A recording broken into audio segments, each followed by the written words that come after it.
Hello everyone, I'm Surbhi Reheja and welcome back to the official channel of Bansal Academy. जैसा कि अभी हमारी 75 most probable concept series चल रही है और इस सीरीज में आज हम पढ़ने वाले हैं एन एक्सचेंज क्रोमेटोग्राफी जो आपकी टेक्निक यूनिट से है. It is concept number 51. N exchange chromatography में जनरली पार्ट सी से क्वेश्चन बन जाते हैं. ठीक है, इससे हम अभी एन एक्सचेंज क्रोमेटोग्राफी को डिटेल में देखेंगे. जनरली एक सेपरेशन टेक्निक है जो हम यहाँ पे प्रोटीन्स के सेपरेशन के लिए यूज़ करते हैं. तो अभी हम डिटेल में देखने वाले हैं एन एक्सचेंज क्रोमेटोग्राफी. अगर आप लोगों ने अभी तक टेलीग्राम ग्रुप ज्वाइन नहीं किया है प्लीज़ जल्दी से ज्वाइन कीजिए, क्योंकि जो भी PDF नोट्स रहेंगे वो सब आपको टेलीग्राम ग्रुप में मिल जाएंगे. ठीक है, और इसी के साथ हमारा YouTube channel CSNET life science Bansal academy, यहीं पर ही आपको जितने भी वीडियोस हैं वो सब आपको मिलेंगे CSNET से रिलेटेड. तो इसे भी सब्सक्राइब करना मत भूलिए. और हमारी ऐप है take care by Bansal Academy. इसे डाउनलोड कीजिए. यहाँ पर आपको मिलेगा free test series with live score. अभी हम स्टार्ट करते हैं हमारा आज का टॉपिक जो यहाँ पर है आयन एक्सचेंज क्रोमेटोग्राफी. ठीक है, अब देखो जो आयन एक्सचेंज क्रोमेटोग्राफी है, जनरली जब हम मॉलिक्यूलर टेक्निक्स पढ़ते हैं तो मॉलिक्यूलर टेक्निक में हम कुछ सेपरेशन टेक्निक्स पढ़ते हैं जो हम डिफरेंट मॉलिक्यूल्स को सेपरेट करने के लिए यूज़ करते हैं. तो chromatography is one of the separation techniques जो यूज़ की जाती हैं मॉलिक्यूल्स को अलग अलग बेसिस पर सेपरेट आउट करने के लिए. तो पहले तो यहाँ पर हम क्रोमेटोग्राफी का एक बेसिक प्रिंसिपल समझेंगे. क्रोमेटोग्राफी होती क्या है, बेसिक प्रिंसिपल यहाँ पे क्या रहता है. Then we will see the ion exchange chromatography in detail, type of ion exchange chromatography, and also हम एक प्रीवियस क्वेश्चन भी सॉल्व करेंगे जिससे हमें थोड़ा अप्लाई करना आएगा जो भी हम यहाँ पे कॉन्सेप्ट सीखने वाले हैं. अब जो क्रोमेटोग्राफी टेक्निक है, ठीक है, क्रोमेटोग्राफी सिंपल सा जब हम सेपरेशन टेक्निक की बात करते हैं तो सेपरेशन टेक्निक में हम 3 टाइप की टेक्निक हम पढ़ते हैं. एक हमारा यहाँ पर होता है सेंट्रीफ्यूगेशन. ठीक है, आप लोगों ने जनरली पढ़ी भी होगी सेंट्रीफ्यूगेशन, इलेक्ट्रोफोरेसिस. ठीक है, इलेक्ट्रोफोरेसिस, और एक होती है क्रोमेटोग्राफी. ठीक है, क्रोमेटोग्राफी. तो ये 3 हमारी टेक्निक रहती है separation technique, centrifugation, electrophoresis and chromatography. ठीक है, मॉलिक्यूल्स डिफरेंट मॉलिक्यूल्स को सेपरेट आउट करने के लिए यूज करते हैं, DNA, RNA, protein. Chromatography DNA, RNA की भी की जाती है, बट जनरली हम प्रोटीन्स के लिए यूज करते हैं. तो अभी समझते हैं बेसिक्स ऑफ क्रोमेटोग्राफी. तो बेसिक्स ऑफ क्रोमेटोग्राफी में सबसे पहले क्रोमेटोग्राफी होता क्या है. क्रोमेटोग्राफी है क्या. It is the technique that enable the separation, identification and purification of components of a mixture for qualitative and quantitative analysis. तो सिंपल सा है क्या, ये एक ऐसी टेक्निक है जहाँ पर हम मिक्सचर जो यहाँ पर होता है कंपोनेंट्स का, उन्हें हम सेपरेट आउट करते हैं, आइडेंटिफाई करते हैं, प्योरीफाई करते हैं. अब पर्पस हमारा यहाँ पर क्या हो सकता है, क्वालिटेटिव एनालिसिस हो सकते हैं, क्वांटिटेटिव एनालिसिस हो सकते हैं. यहाँ पर हम क्रोमेटोग्राफी परफॉर्म करते हैं. So this is the scientist who is the father of chromatography. ठीक है, फादर ऑफ क्रोमेटोग्राफी यहाँ पर होता है. अब देखो क्रोमेटोग्राफी का अब हम एक बेसिक प्रिंसिपल यहाँ पे समझते हैं कि क्रोमेटोग्राफी का एक प्रिंसिपल क्या है. जनरली देखो, आप जितने भी टेक्निक स्टडी करते हो, टेक्निक्स में आपके लिए 2 चीज़ें इंपॉर्टेंट होती है. One is principle and second is application. तो हर एक जो भी टेक्निक होती है उसका प्रिंसिपल समझना इंपॉर्टेंट होता है, कहाँ पे उसे अप्लाई किया जाता है. एग्जाम में जनरली यहीं से क्वेश्चन पूछे जाते हैं. तो जैसे क्रोमेटोग्राफी का जो प्रिंसिपल यहाँ पर होता है, it is sample to be examined. ठीक है, sample to be examined, solute, analyte. जो सैंपल यहाँ पर होता है उसे क्या बोला जाता है, सोल्यूट बोलते हैं, एनालाइट बोलते हैं. It is allowed to interact with 2 immiscible phases. तो क्या किया, हमारा जो सैंपल यहाँ पर होगा जिसे हम सोल्यूट या फिर एनालाइट यहाँ पर बोलते हैं, इसे अलाउ करवाया जाता है to interact with the 2 immiscible phases. अब 2 इमिसिबल फेसेस में देखो कैसे यहाँ पर इंटरेक्ट करवाते हैं.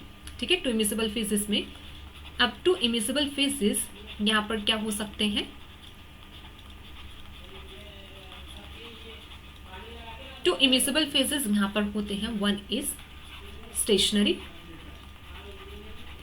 एक स्टेशनरी फेज होता है और एक होता है मोबाइल फेज. अब इमिसिबल का मतलब क्या है, इमिसिबल फेज का मतलब होता है जो फेजेस आपस में मिक्स नहीं हो सकते, सोल्यूबल नहीं होते, बेसिकली उन्हें इमिसिबल फेजेस बोला जाता है. अभी जो स्टेशनरी फेज होता है, स्टेशनरी फेज को हम बोलते हैं सोरबेंट, ठीक है, स्टेशनरी सोरबेंट। और जो मोबाइल फेज हमारा होता है इसे बोला जाता है इल्यूएंट। स्टेशनरी एंड मोबाइल, सोरबेंट और इल्यूएंट फेज यहाँ पर होगा, ठीक है। अब देखो स्टेशनरी और मोबाइल मतलब स्टेशनरी फेज ऐसा होगा जहां पर हम क्या करते हैं, अपनी क्रोमेटोग्राफी को परफॉर्म कर रहे हैं।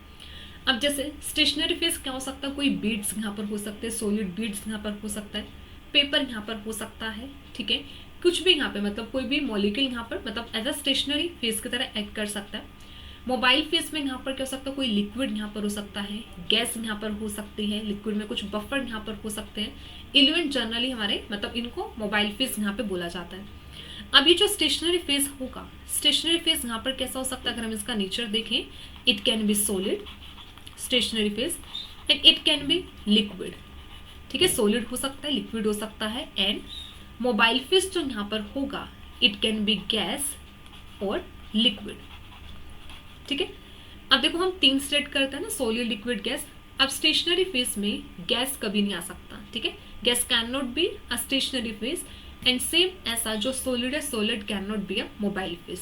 तो 2 फेजेस यहाँ पर है, स्टेशनरी फेज होगा, मोबाइल फेज है।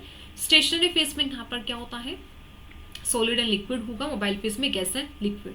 तो अब इसी की बेसिस पे देखो यहाँ पे डिफरेंट टाइप की क्रोमेटोग्राफी बनती है। जैसे अब क्रोमेटोग्राफी हमारे यहाँ पर क्या बन जाती है, सॉलिड गैस क्रोमेटोग्राफी बनती है, ठीक है।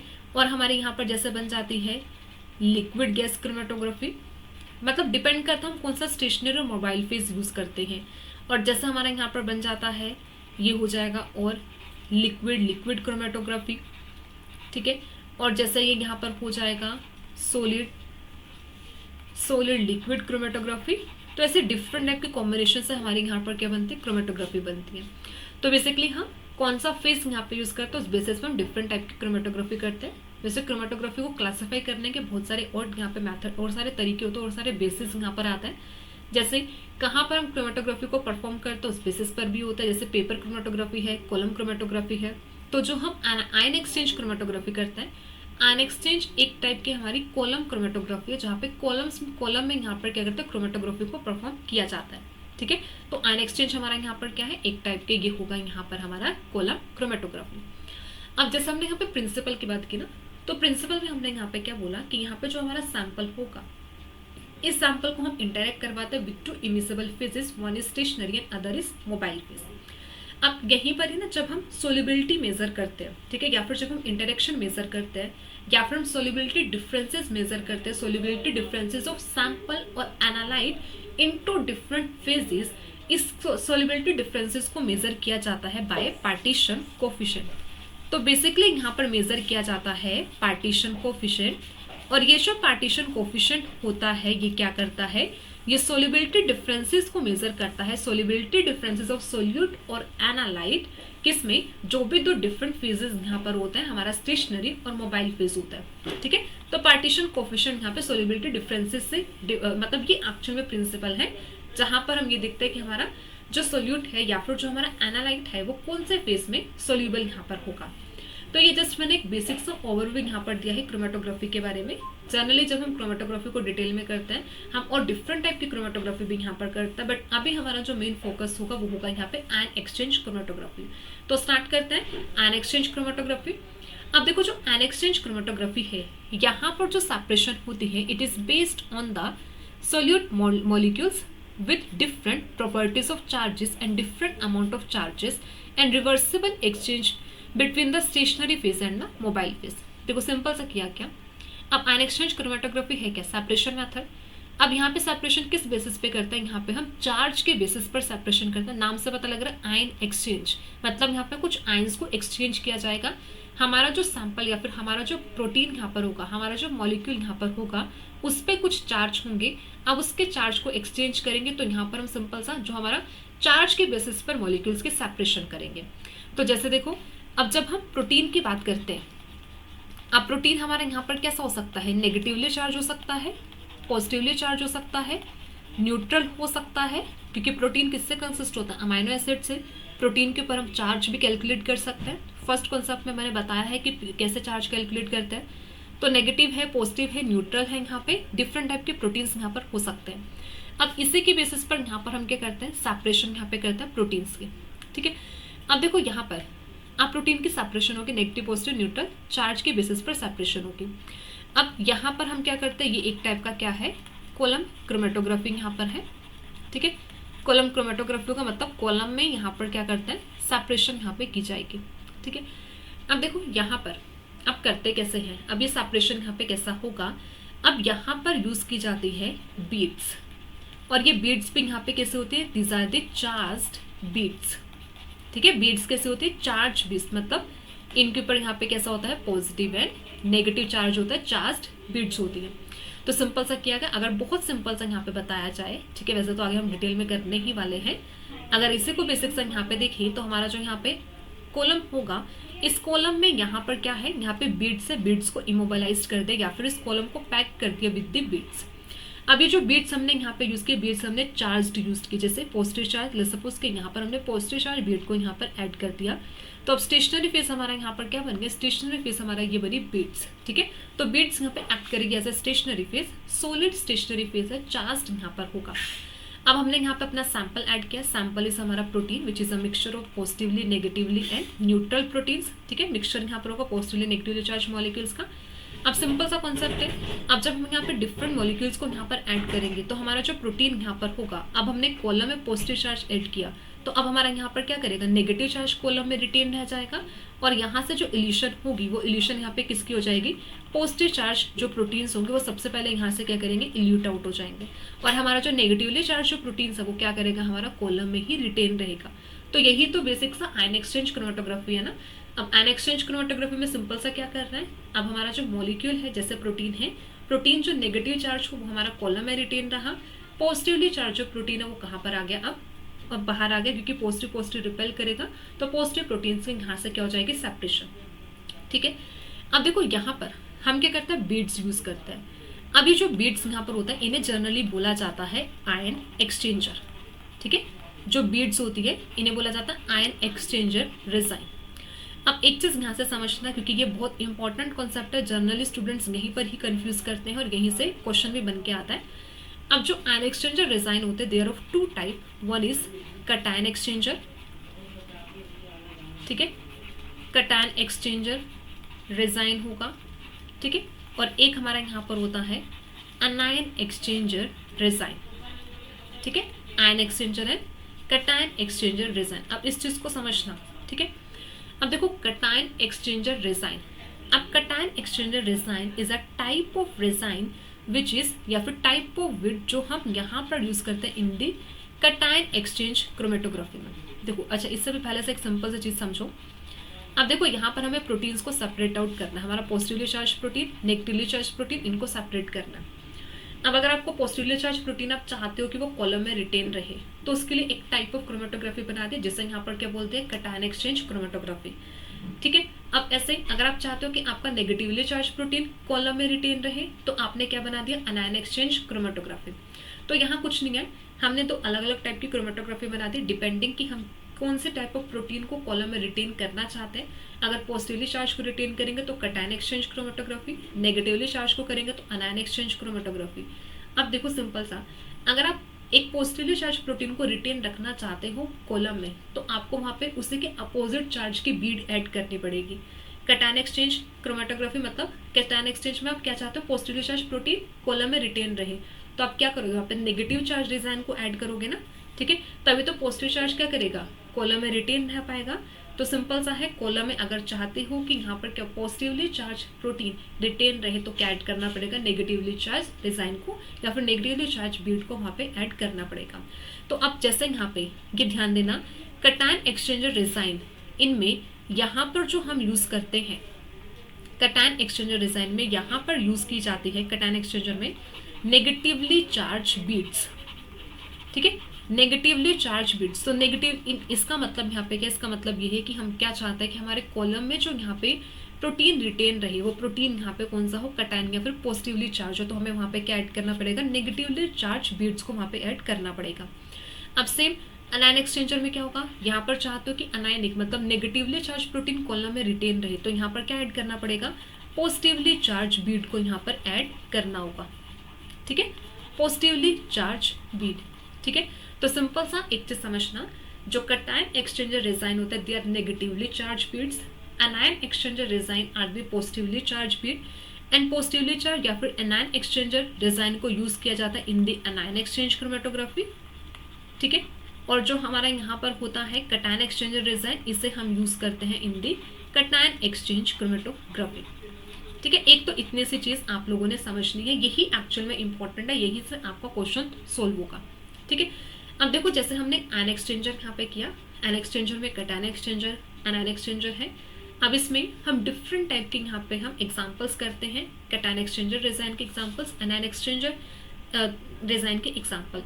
अब देखो ये नेगेटिवली चार्ज है ना, नेगेटिवली चार्ज का मतलब ये यहाँ पर होगी एसिडिक बीड्स। ठीक है, अब ये पॉजिटिवली चार्ज है तो ये यहाँ पर होगी बेसिक बीड्स।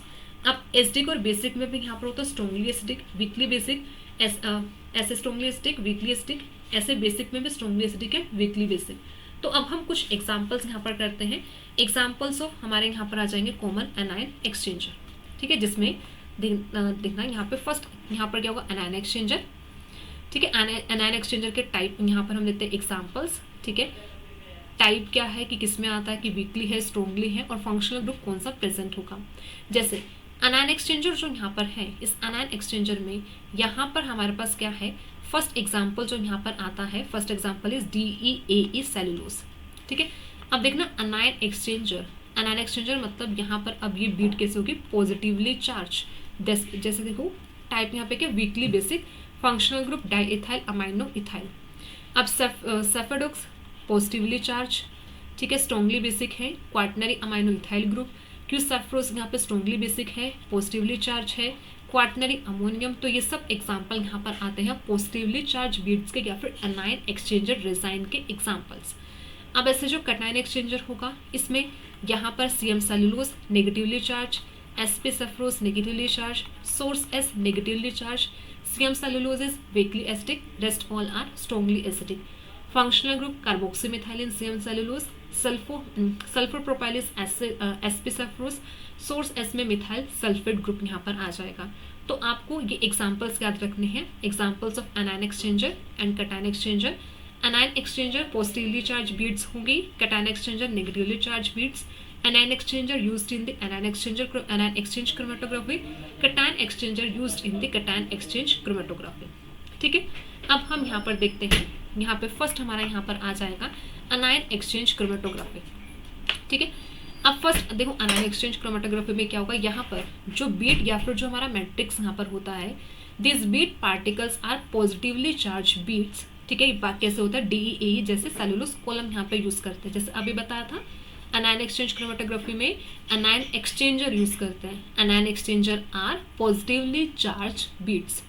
After ये जो मिक्सचर ऑफ प्रोटीन है, it is pass through the column and negatively charged protein are retained in the column while the positively charged proteins are rapidly elute out of the column। ठीक है, simple सा समझ में आया। अगर इसको हम ऐसे और समझे तो यहाँ पर क्या क्या है, ये हमारा एनायन एक्सचेंजर में इट इज पॉजिटिवली चार्ज। ठीक है, पॉजिटिवली चार्ज है। अब इस पॉजिटिवली चार्ज में यहाँ पर क्या किया, मिक्सचर ऑफ सोल्यूट यहाँ पे ऐड किया। अब इस मिक्सचर ऑफ सोल्यूट में पॉजिटिव नेगेटिव सब है, बट यहाँ पर कॉलम में क्या प्रेजेंट है, कॉलम में पॉजिटिव चार्ज प्रेजेंट है। तो मतलब अब यहाँ पर क्या होगा, नेगेटिवली चार्ज प्रोटीन तो कॉलम में रिटेन रहेंगे, बट जो पॉजिटिवली चार्ज प्रोटीन है ये क्या करेगा, बाहर आ जाएगा। ठीक है, तो पॉजिटिवली चार्ज प्रोटीन यहाँ पर क्या हो गए, सेपरेट यहाँ पर हो गए। ठीक है, तो पॉजिटिवली चार्ज प्रोटीन अलग हो गए, नेगेटिवली चार्ज प्रोटीन हमारे कॉलम में रहे, तो क्रोमेटोग्राफी यहाँ पे बनी एनायन एक्सचेंज क्रोमेटोग्राफी। अब इसी चीज में यहाँ पर देखना, हमारा यहाँ पर आता है अर्ली फ्रिक्शन। ठीक है, अर्ली फ्रिक्शन होगा, एक आता है इंटरमीडिएट फ्रिक्शन। ठीक है, और एक यहाँ पर होगा लेट फ्रिक्शन। तो आपने क्या किया है, आपने मतलब सिंपल सा जब मोबाइल फेज को ऐड किया, बफर को ऐड किया, इलियंट को ऐड किया, तो यहाँ पे आप कुछ यहाँ पे फ्रिक्शंस आने स्टार्ट हो जाएंगे। तो सबसे पहला जो अर्ली फ्रिक्शन हमें इस क्रोमेटोग्राफी में मिलता है वो पॉजिटिवली चार्ज प्रोटीन का मिलेगा। फिर नेक्स्ट हमारे यहाँ पे न्यूट्रल प्रोटीन्स बाहर आएंगे, और सबसे एंड में यहाँ पर हो जाएंगे नेगेटिवली चार्ज प्रोटीन। ये हमारा यहाँ पर क्या है, एनायन एक्सचेंज क्रोमेटोग्राफी। ठीक है, तो इसमें देखो जैसे यहाँ पर क्या होगा, यहाँ पर हमारा यहाँ पे रेपिडली इल्यूट आउट हो जाएंगे। तो therefore earliest friction is composed of positively charge protein of variable molecular sizes intermediate fraction will contain neutral protein of variable sizes, and lateral fraction is eluted out by increasing the salt gradient such that negative charge ions compete for the bead particles and dissociate the proteins. अब इस चीज को समझना. अब देखो, अब हम क्या चाहते हैं, हम चाहते हैं कि ये जो हमारा फ्रिक्शन है, मतलब जो नेगेटिवली चार्ज प्रोटीन कॉलम में रिटेन रहा, अब इसको बाहर करना है, मतलब इसको कॉलम से बाहर लेकर आना है. तो इसको कैसे लेकर आएंगे? अब हम यहाँ पर क्या करते हैं, हम सोल्ट कॉन्सेंट्रेशन ऐड करते हैं, सोल्ट की अमाउंट ऐड करते हैं, बट सोल्ट की अमाउंट जो यहाँ पे ऐड करते हैं वो ग्रेडियंट में ऐड करते हैं. ग्रेडियंट का मतलब लो टू हाई कॉन्सेंट्रेशन. देखो कैसे, आपने पहले धीरे धीरे करके पहले small amount of salt add किया, फिर धीरे धीरे करके कॉन्सेंट्रेशन को इंक्रीज किया. ठीक है. अब ये जो सोल्ट ग्रेडियंट यहाँ पे ऐड किया, ये करेगा क्या, जैसे NaCl की एडिशन की. अब NaCl यहाँ पे ब्रेक होगा Na positive and Cl negative में. तो अब देखो यहाँ पे क्या होगा, अब ये जो नेगेटिव चार्जेस को रिप्लेस करना स्टार्ट कर देगा क्लोराइड आयंस यहाँ पे बाइट करना स्टार्ट करेंगे और धीरे धीरे करके प्रोटीन को रिप्लेस करना स्टार्ट करेंगे. तो हम धीरे धीरे करके क्या कर रहे हैं, सोल्ट की कॉन्सेंट्रेशन इंक्रीज कर रहे हैं. तो जैसे हमने सोल्ट की कॉन्सेंट्रेशन इंक्रीज की, तो इनिशियली फ्यू मॉलिक्यूल्स अबाइंड किए क्लोराइड आयंस, फिर धीरे धीरे करके यहाँ पे क्लोराइड आयंस का नंबर ज़्यादा होगा और हमारे प्रोटीन्स क्या करेंगे, यहाँ से फिर इल्यूट आउट होके हमें लेट फ्रैक्शन में यहाँ पर क्या मिलेंगे, नेगेटिवली चार्ज प्रोटीन हमें मिल जाएंगे. तो इस तरीके से यहाँ पर परफॉर्म की जाती है एनायन एक्सचेंज क्रोमेटोग्राफी. सेम हमारा यहाँ पर आता है कटायन एक्सचेंज क्रोमेटोग्राफी. तो कटायन एक्सचेंज क्रोमेटोग्राफी में यहाँ पर देखते हैं, तो यहाँ पर क्या किया जाता है कि जो बीड या फिर जो मैट्रिक्स है, it is made of negatively charge beads. ठीक है. यहाँ पर ये किसकी कंसिस्ट होती है, नेगेटिवली चार्ज बीड. जैसे यहाँ पे कार्बोक्सी मिथाइल सेलुलोज कॉलम है, ये यहाँ पे यूज किया जाता है. अब जो पॉजिटिवली चार्ज प्रोटीन्स है वो कहाँ पे रहेंगे, कॉलम में रिटेन रहेंगे, while negatively charge proteins elute out rapidly as the earliest fraction, while the neutral protein come out as the intermediate fraction. Latest fraction of the protein is eluted by the change in the salt concentration and hence contain the positively charged protein. देखो अब इसमें यहाँ पर क्या होगा, ये cation exchange और chromatography. ठीक है. इसमें हम यहाँ पर क्या करें, हमारी जो अब कॉलम यहाँ पर होगी, ठीक है. अब इस कॉलम में यहाँ पर हमने जो बीड यूज की है कटायन एक्सचेंज, मतलब यहाँ पर हम नेगेटिवली चार्ज, देखो क्या ना, यहाँ पर हम नेगेटिवली चार्ज बीड को यूज करते हैं. ठीक है. तो अब यहाँ पर जो बीड हमने ऐड की है, it is negatively charge Beed. ठीक है. नेगेटिवली चार्ज बीड यहाँ पर होगी. अब ये जो नेगेटिवली चार्ज बीड है, अब हम यहाँ पे क्या करेंगे, अपना प्रोटीन सैंपल ऐड करेंगे. अब जब हम प्रोटीन सैंपल ऐड करेंगे, वो मिक्सचर होगा हमारा पॉजिटिव नेगेटिव एंड न्यूट्रल का. ठीक है. अब फिर उसके बाद सेम, अब यहाँ पर क्या करेगा, अब रिटेन यहाँ पे क्या रहेगा, रिटेन हमारा यहाँ पर रहेगा पॉजिटिव चार्ज, रिटेन रहा. ठीक है. और यहाँ पर क्या हो जाएगा, नेगेटिव चार्ज बाहर आ जाएगा. तो अब जो अर्ली फ्रैक्शन होगा, अर्ली फ्रैक्शन में क्या मिलेगा, अब तो सबको समझ में आ गया होगा. अर्ली फ्रैक्शन में सबसे पहले नेगेटिव हमें मिलेगा. ठीक है. नेगेटिव चार्ज प्रोटीन यहाँ पर होंगे. और जो इंटरमीडिएट होगा, इंटरमीडिएट फ्रैक्शन में यहाँ पर हमें क्या मिलेगा, न्यूट्रल मिलेगा. ठीक है. न्यूट्रल होगा. और जो हमारा यहाँ पे लेट फ्रैक्शन होगा, लेट फ्रैक्शन में हमें यहाँ पर क्या मिलेगा, यहाँ पर हमें मिलेंगे पॉजिटिव. ठीक है. इसमें यहाँ पर हमें क्या मिलेंगे, पॉजिटिव चार्ज प्रोटीन. और कैसे हम करेंगे, हम फिर से यहाँ पर हम सोल्ट ग्रेडियंट यहाँ पे ऐड करेंगे, मतलब सोल्ट की कॉन्सेंट्रेशन धीरे धीरे करके इंक्रीज करते जाएंगे और एंड में हम लेट फ्रैक्शन में यहाँ से क्या करेंगे, पॉजिटिवली चार्ज प्रोटीन को सेपरेट आउट कर लेंगे. सो ये हमारी यहाँ पर थी, ये हमारी this was all about the ion exchange chromatography, cation exchange and यहाँ पर आ जाएगा एनायन एक्सचेंज. ठीक है. आई होप सबको क्लियर है, समझ में आना सबको. आयन एक्सचेंज क्रोमेटोग्राफी का मतलब क्या होता है, कैसे क्रोमेटोग्राफी क्या होती है, कैसे परफॉर्म की जाती है. रेजाइन का जनरली ध्यान रखना, क्वेश्चन बन जाता है. ठीक है. अब देखो यहाँ से ये एक प्रीवियस ईयर क्वेश्चन है, इस प्रीवियस ईयर क्वेश्चन को यहाँ पर देखते हैं. ठीक है. क्या होगा, अच्छा इसमें जो क्वेश्चन है ना, ये ऐसा ही है, ये होगा. ठीक है. अब देखो यहाँ पे क्या मेंशन है, इसमें मेंशन है कि यहाँ पर A, B, C, D 4 protein, pi value यहाँ पे 4, 5.5, 7 एंड 9 ये दिया. अब आपको यहाँ से जो डी है, मतलब डी प्रोटीन को इस मिक्सचर ऑफ 4 प्रोटीन से सेपरेट आउट करना है ना, सिंगल स्टेप. अब आयन एक्सचेंज क्रोमेटोग्राफी का यूज करना, ये बताना है 4 ऑप्शन में से आप कौन सी क्रोमेटोग्राफी को चूज करोगे, कौन से बफर की पीएच, मतलब किस बफर को आप यूज करोगे, पीएच यहाँ पे कौन से चूज करोगे. आप पहले तो एक चीज सिंपल सा समझो, जो हमने ये आयन एक्सचेंज क्रोमेटोग्राफी की है, इस आयन एक्सचेंज क्रोमेटोग्राफी में 2 चीजें जो इंपॉर्टेंट है वो ये कि ये जो क्रोमेटोग्राफी है, it depends on the pi value of protein. Pi value of protein पर ये डिपेंड करती है. ठीक है। और दूसरा, ये जो chromatography it also depends on the buffer pH, ठीक है। बफर, हम जो पीएच यहाँ पे बफर यूज़ करो उसकी पीएच क्या है, ये दो फैक्टर पर डिपेंड करती है, but it do not depend on the molecular size, ठीक है। मॉलिक्यूलर साइज पे डिपेंड नहीं करता, साइज यहाँ पे कुछ भी हो, मॉलिक्यूलर साइज पे डिपेंड नहीं करता है, ये डिपेंड करेगा किसके ऊपर, ये डिपेंड करेगा यहाँ पे pi value and buffer pH पे, मॉलिक्यूलर साइज पे डिपेंड नहीं करता। अब हम ये देखेंगे कि कैसे, ठीक है।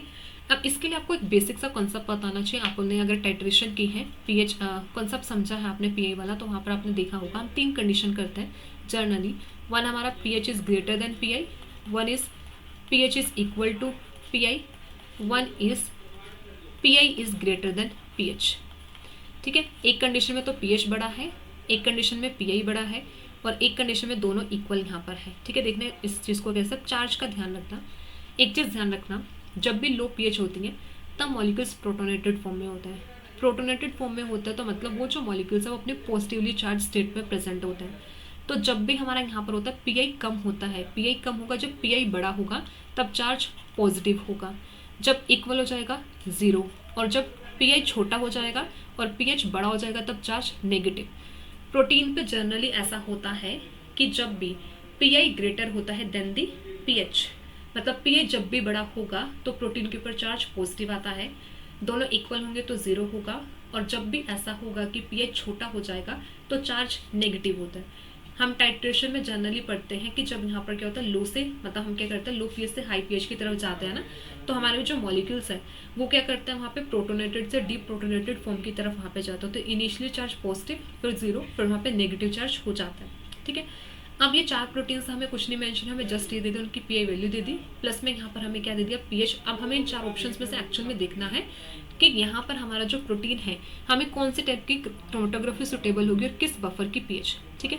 और इसमें भी जनरली हमें किसका देखना है, इस डीप प्रोटीन का देखना है जिसके पीएच यहाँ पे क्या है 9। अब देखो हमने यहाँ पे कौन कौन से पीएच पे देखना है, अगर हम ऑप्शन देखें, ऑप्शन में क्या मेंशन है 11, 2, 6 एंड 8, ठीक है। तो यहाँ पर 11, 2, 6 एंड 8। आप बाकी और तीनों प्रोटीन्स का भी खुद से कर सकते हो, मैं जस्ट अभी आपको डी प्रोटीन का बता रही हूँ जो क्वेश्चन में पूछा है। आप एबीसी प्रोटीन का भी बता सकते हो कि एबीसी के लिए अगर इन चारों में से कुछ ऑप्शन होता तो क्या इस एबीसी प्रोटीन के लिए होता, आप लोग कमेंट सेक्शन में बता सकते हो अगर आपको ये कॉन्सेप्ट समझ में आ रहा है तो, ठीक है। आप सिंपल सा समझो 9 का मतलब 9 और 11 को अगर हम देखें, 11 यहाँ पे क्या है पीएच। अब आपको इस चीज़ को देखते जाना है, 11 मतलब इस केस में पीएच बड़ा है, पीएच बड़ा तो चार्ज यहाँ पे नेगेटिव। फिर नेक्स्ट देखो 2, 6, 8, 2 जो यहाँ पर होगा क्या है 9 से छोटा, मतलब पीएच यहाँ पे कैसी है छोटी, मतलब पीआई बड़ी, तो यहाँ पे पॉजिटिव चार्ज। फिर 6 यहाँ पे क्या हुआ, फिर से 6 छोटा है, पीआई बड़ा, पॉजिटिव चार्ज। फिर से 8 यहाँ पे छोटा, और यहाँ पे क्या होगा पीआई यहाँ पे बड़ा, तो चार्ज यहाँ पे कैसा पॉजिटिव चार्ज। तो अब सिंपल से अगर हम ये देखें तो जो डिफरेंट पीएच यहाँ पर होगी, इस डिफरेंट पीएच में 3, मतलब यहाँ पर पॉजिटिव चार्ज होगा और यहाँ पे नेगेटिव चार्ज, तो प्रोटीन के ऊपर नेगेटिव चार्ज और प्रोटीन के ऊपर यह पॉजिटिव चार्ज। देखो ये इफेक्ट होता है पीएच का। तो जब भी हम यहाँ पे क्रोमेटोग्राफी परफॉर्म करते हैं हम पीआई पीएच की वैल्यू को यहाँ पे ध्यान में रखते हैं, पीएच का यहाँ पर जरूर यहाँ पे देखा जाता है, फिर उसी की बेसिस पे हम आयन एक्सचेंज चूज करते हैं कि कटायन होगा या फिर एनायन चूज करेंगे। अब एक चीज देखो, प्रोटीन अगर हमारा पॉजिटिव चार्ज है, पॉजिटिव चार्ज है तो यहाँ पर हमें नेगेटिवली चार्ज बीड को यूज करना होगा। नेगेटिवली चार्ज बीड का मतलब यहाँ पे क्या होगा, हम यहाँ पे क्या यूज करेंगे, हम यहाँ पे यूज करेंगे कटायन एक्सचेंजर रिजाइन। अभी बताया था कटायन एक्सचेंजर रिजाइन कैसे होता है, नेगेटिवली चार्ज बीड्स, और यहाँ पर हम क्या यूज करेंगे अनायन एक्सचेंजर रिजाइन। अनायन एक्सचेंजर रिजाइन यहाँ पर हमारा कैसा होगा, ये हमारा यहाँ पर होगा पॉजिटिवली चार्ज बीड, ठीक है, बताया था ये, अभी बताया है। अनायन एक्सचेंजर रिजाइन का मतलब positively charge Beed, cation exchanger resign का मतलब यहाँ पर क्या हो जाएगा नेगेटिवली चार्ज बीड, ठीक है। अब हमने देखना है कि कौन सा यहाँ पे यूज करेंगे। देखो कटायन एक्सचेंजर रिजाइन और यहाँ पे एनायन एक्सचेंजर रिजाइन, अब जस्ट आपको ऑप्शन मैच करना है। 11 है तो मतलब यहाँ पे 11 होगा तो यहाँ पे एनायन एक्सचेंजर रिजाइन इनकरेक्ट। 2 है तो यहाँ पे कटायन एक्सचेंजर रिजाइन यहाँ पे आना चाहिए बट ऑप्शन में एनायन मेंशन है इनकरेक्ट। 6 है तो यहाँ पे एनायन मेंशन है बट आना कटायन चाहिए इनकरेक्ट। और 8 है यहाँ पर क्या मेंशन है, यहाँ पर मेंशन है कटायन एक्सचेंजर रिजाइन, ठीक है, और यहाँ पे पीएच 8 पर, तो हमारा जो करेक्ट ऑप्शन यहाँ पर होगा वो यहाँ पर आ जाएगा 4th ऑप्शन, ठीक है। इजी क्वेश्चन था, बस आपको कुछ नहीं करना, जब भी ऐसा क्वेश्चन यहाँ पर आए आपको ये 3 चीज़ें ध्यान में रखनी है। 3 चीज़ें जो यहाँ पर है, पीएच, यहाँ पे pH greater than pI, pH equal to pI, pI greater than pH, इन तीनों चीज़ों को आपको ध्यान में रखना है। और इन तीनों चीज़ों के साथ आपको बस प्रोटीन के ऊपर चार्ज कैलकुलेट करना है, कितना होगा, नेगेटिव है पॉजिटिव है। ये चार्ज कैलकुलेट करने के बाद आपको जस्ट वहाँ पे चूज करना है कि आप कौन सी क्रोमेटोग्राफी यहाँ पे करोगे, या फिर कौन सा वहाँ पे कैटायन या फिर एनायन एक्सचेंजर रेज़न को आप वहाँ पे यूज़ करोगे। ठीक है, क्लियर है सबको? तो इसलिए इम्पॉर्टेंट है पीआई पीएच को समझना भी इम्पॉर्टेंट है। ठीक है, अब इसमें देखो जनरली ना, मतलब ये कंडीशंस ऐसे, क्वेश्चंस ऐसे बन के आते हैं, इस क्रोमेटोग्राफी से जनरली क्वेश्चन ऐसे बनते हैं। सो हमारा यहाँ तक कंप्लीट होता है N exchange chromatography. N exchange chromatography में हमने साथ में ये भी देख लिया, क्वेश्चन भी यहाँ पे देख लिया कैसे होगा, कैसे सॉल्व करता है, पीआई के साथ कैसे रिलेट करता है। ठीक है, सो आज के लिए इतना ही। ठीक है, इस वीडियो में अभी हमने एन एक्सचेंज क्रोमेटोग्राफी समझा, तो thank you so much everyone.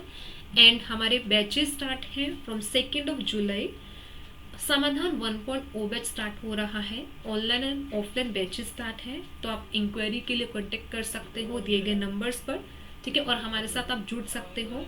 So thank you so much everyone and all the very very best to all the aspirants, and thank you so much for watching this video.